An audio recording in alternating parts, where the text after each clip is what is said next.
তোমরা যদি বলো ধর্ম যার যার উৎসব সবার, আমিও 1 মিনিটের জন্য মেনে নিয়েছি।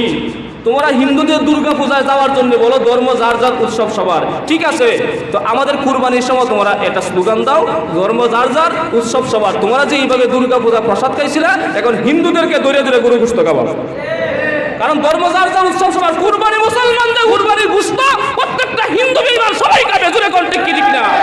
কারণ ধর্ম যার উৎসব সবার। কুরবানি মুসলমানদের, ঈদ মুসলমানদের, গোশত হিন্দু বৌদ্ধ খ্রিস্টান সবার।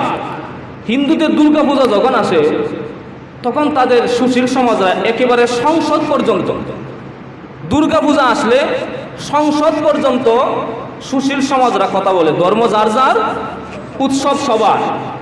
আমার কথা হলো, যারা বলে ধর্ম যার যার উৎসব সবার, আমার কথা হলো চাকরি যার যার বেতন সবার। আপনি চাকরি করবেন, বেতন সবাই পাবে। পুকুর যার যার, মাছ সবার। কথা বলেন না কেন? গাছ যার যার, ফল সবার। জমিন যার যার, ফসল সবার। কথা বলেন না কেন? ব্যবসা যার যার, টাকা সবার। বিয়া যার যার, বউ সবার। যারা বলে ধর্ম যার যার উৎসব সবার, তাদের কথার সাথে আমি ওই কথা বললাম, বিয়ে যার যার, বউ।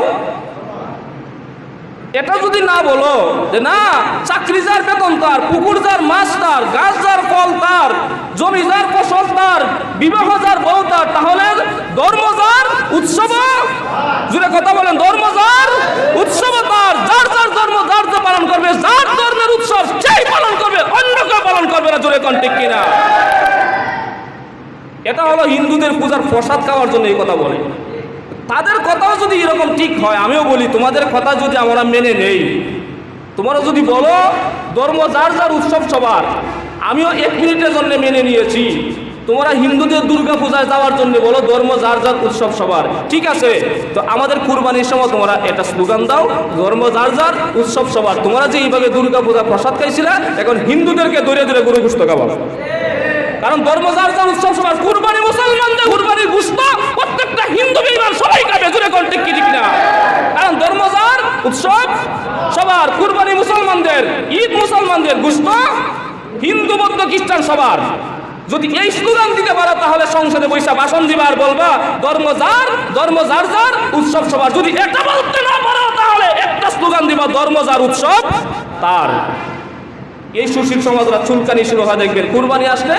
আরেকটা সুশীল সমাজ কিছু আছে, তাদের চুলকানি শুরু হয়, গরু জবাই করার দরকার নেই, গরু জবাই করার দরকার নেই, খাসি জবাই করবা কেন?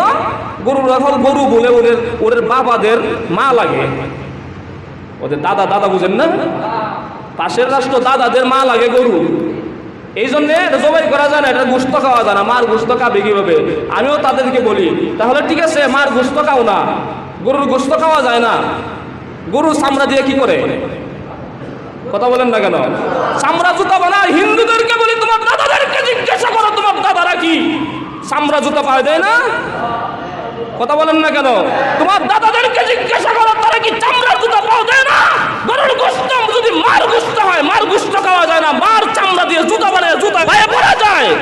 মার চামড়া পায়ে পরা যায়, গোশত খাওয়া যায় না। এটা কোনো যুক্তি হলো? তাহলে তো হিন্দুদের এটাও উচিত ছিল, চামড়া জুতাও হিন্দুরা পড়তে পারবে না। চামড়ার জুতা তাদের মায়ের জুতা, মায়ের চামড়া দিয়ে জুতা বানানো হয়েছে, এটাও পড়তে পারবে না। সুশীল সমাজরা এটা বুঝে, কিন্তু এটা বুঝে না। উর্দুতে একটা প্রবাদ আছে, বুঝলাম নি? উর্দুতে একটা প্রবাদ আছে, প্রবাদটা হলো তেরে জুহে মেরে হে, মেরে জুহে হে হে হে। তেরে জুহে মেরে হে আর মেরে জুহে হে হে হে। এটা অর্থ হলো তোমার যেটা এটা আমার, তোমার যা কিছু আছে সবগুলো আমার, কিন্তু আমার যেটা এটা হে হে। এটা হলো সুশীল সমাজের অভ্যাস হয়ে গেছে। হিন্দুদের পূজা উৎসবকে মুসলমানরা উদ্বোধন করে, সুশীল সমাজের উদ্বোধন করে, ফুলের তোড়া দেয়। তাহলে তোমার উৎসবের সময় একটা মালা মুন্ডে দইরা আইনা গোশত খাওয়াইতে পারো না? তাহলে সুশীল সমাজ হলে কিভাবে? সাম্প্রদায়িক করলে কিভাবে? এটা হলো একরকমই গাদ্দারামি, এটা হলো মুসলিম